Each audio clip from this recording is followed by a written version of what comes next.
গাইবান্ধার সুন্দরগঞ্জ উপজেলায় ৬ বছরের এক শিশুকে ধর্ষণ চেষ্টার অভিযোগে সাত্তার পাটোয়ারি নামে এক ব্যক্তিকে আটক করেছে পুলিশ।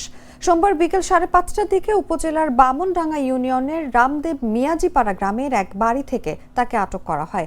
ভুক্তভোগীর পরিবার ও স্থানীয়দের অভিযোগ, রোববার দুপুরের দিকে বাড়ির পাশে ৩ থেকে ৪ জন শিশু খেলা করছিল। এ সময় সাত্তার পাটোয়ারি ৬ বছরের এক শিশুকে ৫০০ টাকার প্রলোভন দেখিয়ে ডেকে নেয়। পরে পাশের একটি ভুট্টা খেতে নিয়ে গিয়ে তাকে ধর্ষণের চেষ্টা করে। ঘটনাটি অন্য শিশুরা দেখে ফেললে তারা তাৎক্ষণিকভাবে স্বজনদের খবর দেয়। পরে স্বজন ও স্থানীয়রা তাকে আটক করার চেষ্টা করলে অভিযুক্ত দ্রুত পালিয়ে গিয়ে তার ভাইয়ের বাড়ির খড়ের ছাদে আত্মগোপন করে। এরপর স্থানীয়রা তাকে আটক করে পুলিশে খবর দিলে বামনডাঙ্গা ফাঁড়ির পুলিশ সাত্তারকে আটক করে সুন্দরগঞ্জ থানায় নিয়ে যায়।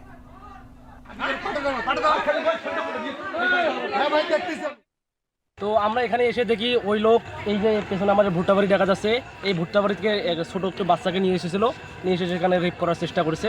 তো আমরা গ্রামবাসী খবর পেয়ে তাকে তাড়া করেছিলাম। ইতিমধ্যে পুলিশ খবর পেয়েছে এবং পুলিশ এসে তাকে থানায় নিয়ে গেছে।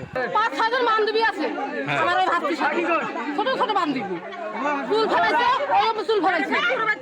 লাস্টে ওই ছেলেরা বান্ধবীরা যাওয়ার চায়, ওই ছাত্ররা যাওয়ার দেয় না। এখান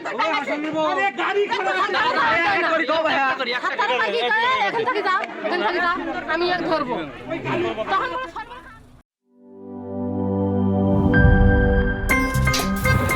আমার একটা স্মার্ট সিদ্ধান্তে 25% গ্যাসের খরচ কমেছে। ভাবছেন কিভাবে?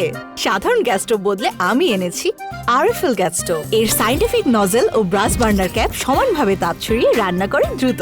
তাই গ্যাসও বাঁচায় 25%, টাকাও বাঁচে 25%। আরএফএল গ্যাস স্টোভ নিরাপদ ও গ্যাস সাশ্রয়ী।